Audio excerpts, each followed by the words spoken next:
আরজিকর ঘটনার প্রতিবাদে রাজ্য জুড়ে এখনও প্রতিবাদ আন্দোলন চলছে। তারই মাঝে কলেজের ক্যাম্পাসে এক ছাত্রীকে যৌন হেনস্থার অভিযোগ উঠল। ঘটনাটি ঘটেছে আসানসোলের রানীগঞ্জের টিটিবি কলেজে। এই ঘটনায় ফের রাজ্যের নারী নিরাপত্তা নিয়ে প্রশ্ন উঠতে শুরু করেছে।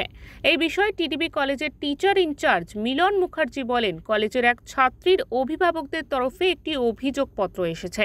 সেখানে বলা হয়েছে, কলেজের প্রাক্তন ছাত্র শ্যামপুরী কলেজের ক্যাম্পাসের মধ্যে এক ছাত্রীর সঙ্গে যৌন হেনস্থা করেছে। এই ঘটনাটি কলেজের গভর্নিং বডিকে জানানো হয়। গভর্নিং বডির নির্দেশে রানীগঞ্জ থানায় লিখিত অভিযোগ দায়ের করেছে টিটিবি কলেজ কর্তৃপক্ষ। আসি, তারপরে আমার কাছে দুজন গার্জেন আসেন এবং তারা একটি চিঠি আমাকে দেন।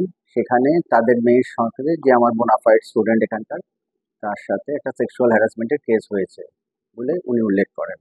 আমি সঙ্গে সঙ্গে সেটাকে আমাদের যে আইসিসি আছে তাদেরকে ফরওয়ার্ড করি এবং আমার গভর্নিং বডির প্রেসিডেন্টকে ব্যাপারটা জানাই। গভর্নিং বডির প্রেসিডেন্ট আমাকে ইনস্ট্রাক্ট করেন যে আপনি এক্ষুনি থানায় এফআইআর করুন এই ঘটনাটা নিয়ে। আমি সঙ্গে সঙ্গে ব্যবস্থা নিয়ে সমস্ত রকম চিঠি চাপাটি তৈরি করে আমি এফআইআর করে পাঠিয়ে দিয়েছি। অপরদিকে রানীগঞ্জের বিধায়ক তথা টিটিবি কলেজের গভর্নমেন্ট বডির চেয়ারম্যান তাপস ব্যানার্জি বলেন, অভিযুক্ত ওই ছেলেটির বিরুদ্ধে আগেও এমন অভিযোগ উঠেছে। এই মেয়েটি প্রথম প্রতিবাদ করেছে, তাই বিষয়টি জানাজানি হয়েছে। তাই ঘটায় এই প্রথম একটি মেয়ে মুখ খুলল।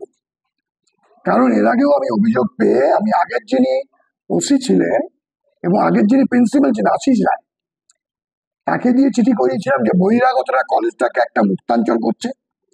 পুলিশ বহুবার এসেছে, পুলিশের কোনো দোষ দিন আমি। এই ওসিও দুবার তিনবার চেস করেছে। তাদেরকে ডেকে পাঠিয়েছে কলেজে তোমরা ঢুকো না, তোমরা আউটসাইডার। তবু তারা জানি না কার আশীর্বাদ, কার মাথার উপর হাতে কোন দাদার হাত অনুযায়ী তারা কলেজে এই জিনিসটা করে যাচ্ছে। এটা মানে আমি ফেরাব আর কি। খবর পেয়ে কলেজের ক্যাম্পাসে আসে রানীগঞ্জ থানার পুলিশ। সিসিটিভি ফুটেজ এবং অভিযোগের ভিত্তিতে ঘটনার তদন্ত শুরু করা হয়েছে। আসানসোল থেকে জয়ন্ত সাহা রিপোর্ট, ওঙ্কার বাংলা।